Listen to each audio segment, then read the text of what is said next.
Біз Ресейде туылып, сол жақта тұрып жатырмыз. Біз жергілікті қазақпыз. Сол жақта тұрамыз. Алыстағы ағайын. Көбі білмейді, Арабияда қазақтар бар ма? Мен Арабиядан қазақ десем, бәрі ойланып қалады. Алыстағы ағайын. Мысалы, Өзбекстанда ондай мүмкіндік жоқ. Бір сөзіміз қазақша болса, оның сөзіміз арабша болады. Атамекенімізге келіп, мүмкіншілік болып, сіздерге қазақшамен жеткізуге тырысамын. Сіздерге рахмет тыңдағандарыңыз үшін. Алыстағы ағайын. Алыстағы ағайын.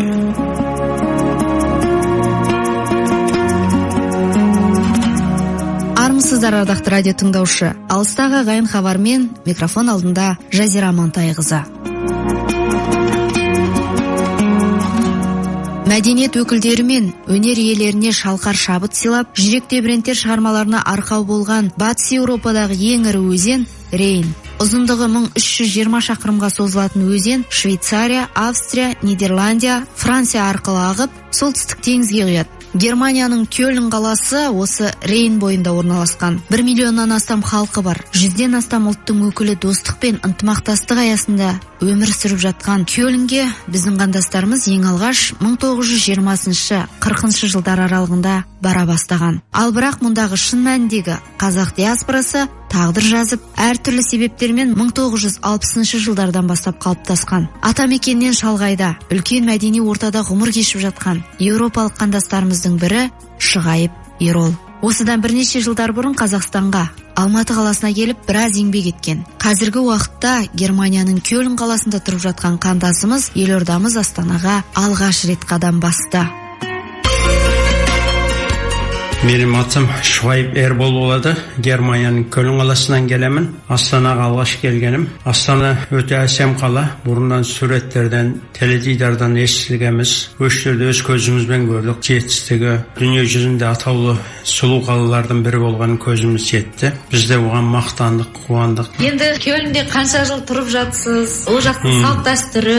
Көлінде қазақтардың көп шоғырланған бір қала Германияда. Біздің алғаш әкелеріміз Көлінге барғалы 55 жылдай болды. Түркия арқылы барған. Мен өзім 56 жасындамын. Мен тұрғалы 40 жыл болды. Ол жерде біздің үлкендеріміз қазақшылығымызды ұмытпайық деп, қазақ мәдени орталығы деген орталық құрған. Қазақтардың басын біріктіріп, сол жерде мәдени орталықтан бастық болып мен істеймін. Сол себептен осы жерде Астананы көріп келгеніміз жақсы болды. Жастарымызды осы жерге жіберсек деген ой туды. Сіздерді Шығайбаға білеміз, отбасыларыңыз көп, тәрбиелі, көп ұрпақ таратып отырсыздар. Қазіргі енді үлкен сіздер болып отырсыздар ғой, сол жақтағы. Біз енді Көліндегі қоғамның басқа мақсаттарының бірі қазақи салт дәстүрлерді жалғастыру. Бүкіл 7-тен 70-ге шейін келеді. Сол жиналғанда сол жердегі мақсатымыз жастарға үлкенді сыйлау, үлкендерге бата аламыз сол жерден. Үлкендерге төрге отырғызғанда жастар да білет, келешекте олар да біздердің істегенімізді істейді. Қой сою үрдісі деген бар, мысалы қазақтың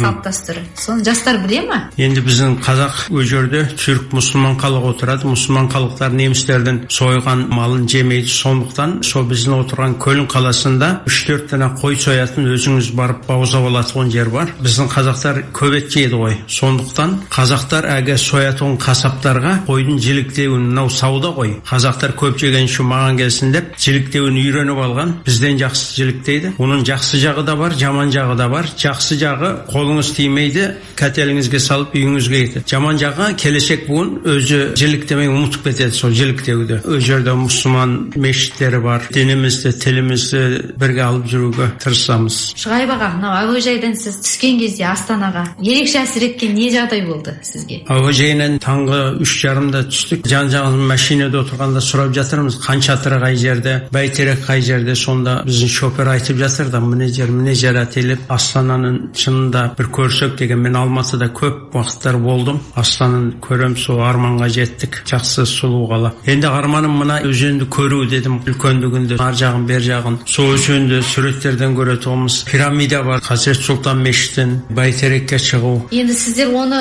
сурет бейнесінен көресіздер. Жанынан көргендегі әсеріңіз қалай? Жанына келгенде тебіреніп балаша біраз қуанамыз.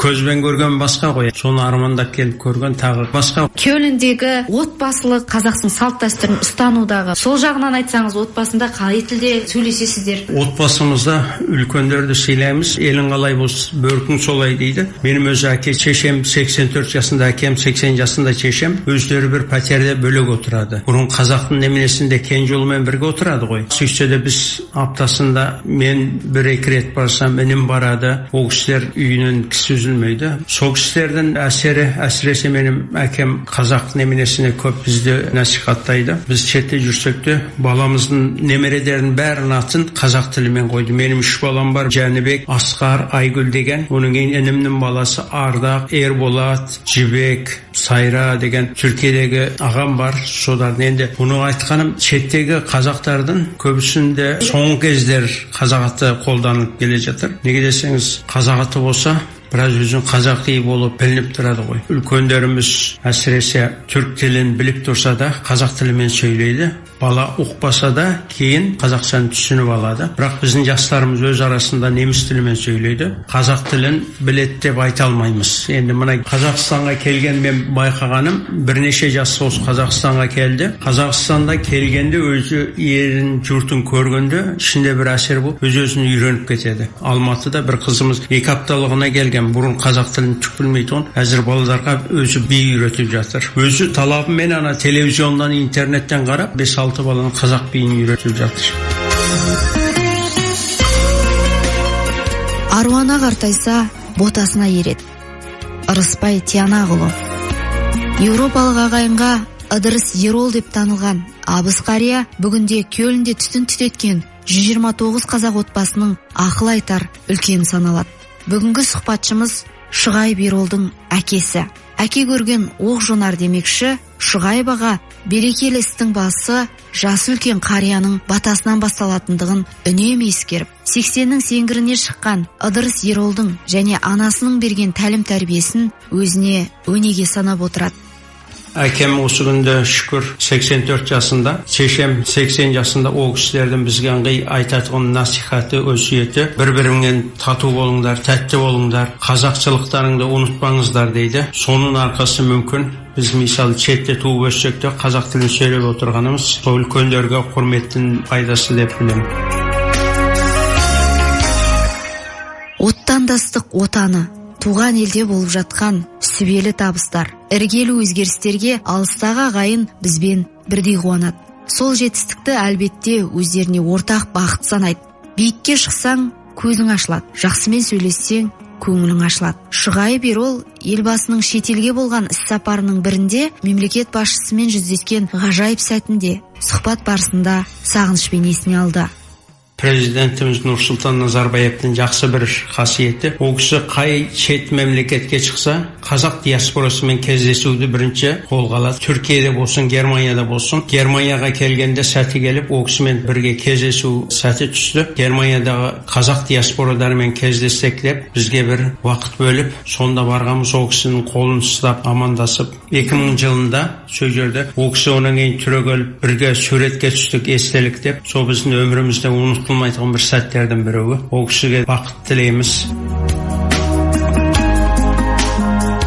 Алыстағы ағайын, ендігі жас буынға жол көрсетер ел ағасы, атамекендегі барша қандастарына ыстық ықыласы мен шексіз лебізінде жеткізген еді. Қазақстан халқына бақыт тілейміз. Бұл кісілер бақытты кісілер, өз отанында жүр. Біз енді көшіп келе алмасақ та, келу қиын болса да, армандаймыз. Әр қазақтың арманы осындай отанында жүру. Біздің тәуелсіздігіміз, еліміз мәңгілік болсын, көк байрағымыз ыңғай көкте желбірей берсін. Bütün Көліндегі қазақтардың өкілі ретінде Қазақстан халықтарына бақыт тілейміз. Қазақ еліміз үстем бола берсін, жылдан жылға өсіп келе жатыр. Көріп отырмыз, бұдан ары бола берсін деп тілектес екенімізді айтам.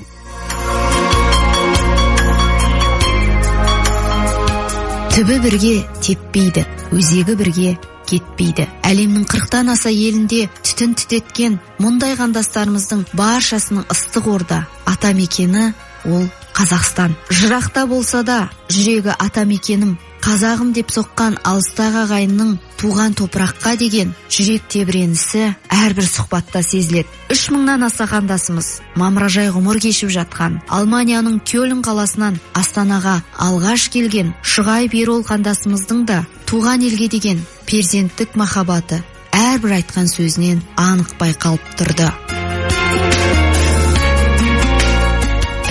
Хабарды әуе толқынына дайындаған Жазира Амантайқызы, дыбысын үндестірген Асхат Асханбек. Әуе толқынында келесі кездескенше аман сау болыңыздар.